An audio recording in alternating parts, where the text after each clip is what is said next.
Maximo from Ghost to Glory came from the long-defunct Capcom Digital Studios, Capcom's USA-based studio, which was unfortunately shut down after the poor sales of Maximo 2. The original game From Ghost to Glory was set for release on the Nintendo 64, delayed to the Dreamcast, and then ultimately found its way onto the PlayStation 2. Now, I always knew Maximo was set in the same universe as Ghost N Goblins, but before actually playing it 20 some odd years later, I never grasped how similar it really is. From the shape-shifting landscapes to the spooky yet quirky enemies, and of course, the unforgiving, brutal difficulty the series is known for.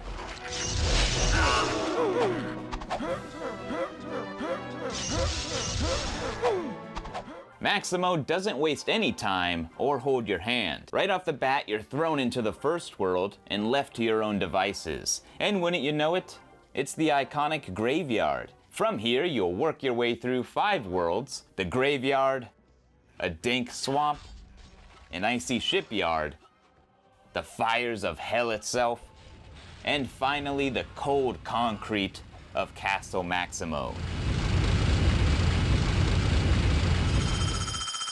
At the end of each, it'll tally up how many enemies you killed and secrets you found. The combat is satisfying and it has some twists. Unlike Arthur, Maximo is focused on melee combat, and you'll want to play defensively. Enemies are fast, and kind of like the Souls games, if you're not careful, they'll make quick work of you.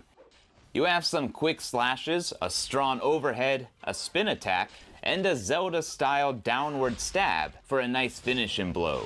You're also given a shield, but you'd be wise not to let it break. It comes in handy not only for defense, but also using it like a boomerang to fetch items or take care of some of the more pesky enemies from a distance. Maximo also has magic at his disposal. Through power-ups, he can infuse his sword with a variety of elements, fire and ice, or the power of light and darkness.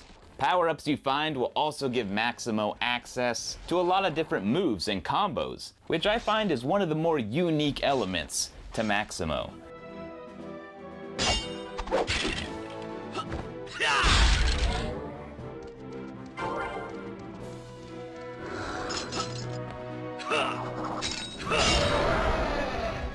The armor system does return as well. You can power up to the almighty gold armor, giving you a good 20 seconds of invincibility and some powerful attacks. On the contrary, if you lose your health bar, you'll be stripped down to your whites. And if you die, and you will, you'll have to pay a toll to continue. Each time the toll will increase. You can gain extra lives by collecting a total of 50 fairies that come out of breakable objects, and luckily you can go back to earlier stages and farm money, fairies, lives, and even armor. You'll have to pay 100 coins to travel back between worlds, but it is well worth it. Farming in this game is kind of necessary. Once all the stages have been completed for each world, you'll take on that world's boss and have to learn how to deal with them. It's a bit trial and error, so you would be wise to go back and do some farming and save your game beforehand. Did I mention it also costs money to save your game? This game does not f*** around. There are a couple things that could have been a bit better. The way Maximo jumps, it's like the weight of gravity has been doubled, making platforming an always scary task. Always feeling like you're not quite gonna make it. But to be fair, you usually do.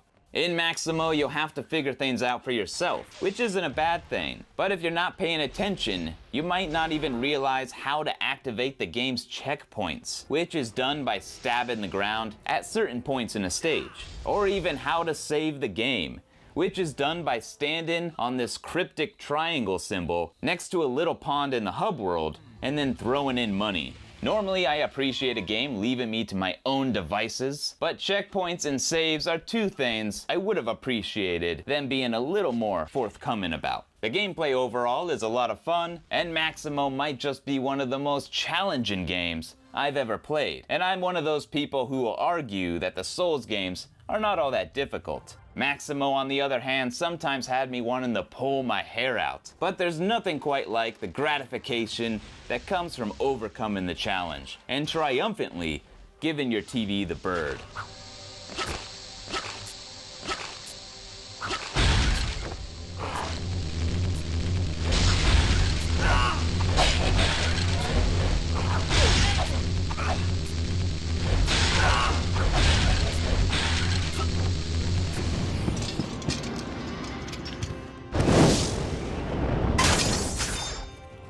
The game's story has a cool premise. Maximo the Cain was betrayed by his once trusted advisor, Achilles. His kingdom now in ruins, and Maximo himself, upon returning to his castle, is struck dead. Thrown into the underworld where he comes face to face with death himself.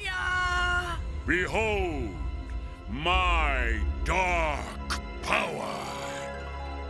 And as luck would have it, because Achilles is raising an army of the dead, Death is being put out of a job. So he strikes a deal with Maximo, resurrecting him on one condition, that he stops the evil Achilles.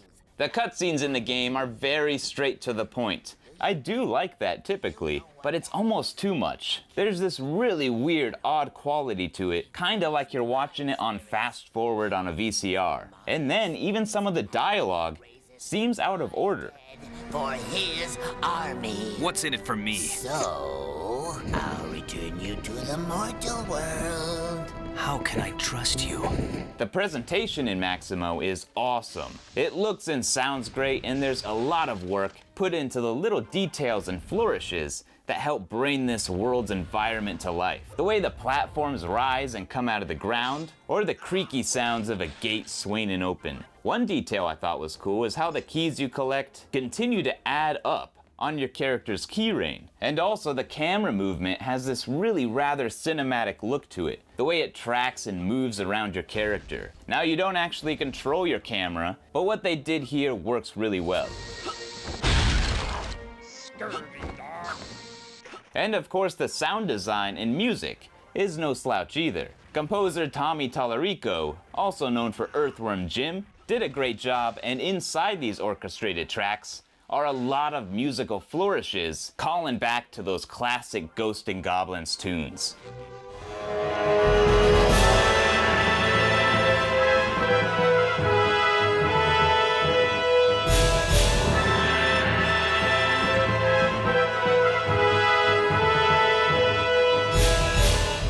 All in all, I enjoyed my time with Maximo. It was a satisfying experience that at times pissed me off quite a bit. But I believe there's such thing as good frustration. If the game wasn't challenging, it would not feel as rewarding when you clear a stage or take down the boss. I remember seeing reviews for it back in the day on Tech TV, and it's one the kid me never got around to picking up, but I'm glad I finally did. It definitely holds up today, and I'm really looking forward to playing the sequel, Army of Zin. These games definitely deserve a remaster treatment like Sly, Ratchet, or even Jak and Daxter have gotten. But until then, you can grab the first game off PSN if you have a PS3 lying around, or an old copy for your PlayStation 2. It's definitely worth it. Maximo is Maxcellent.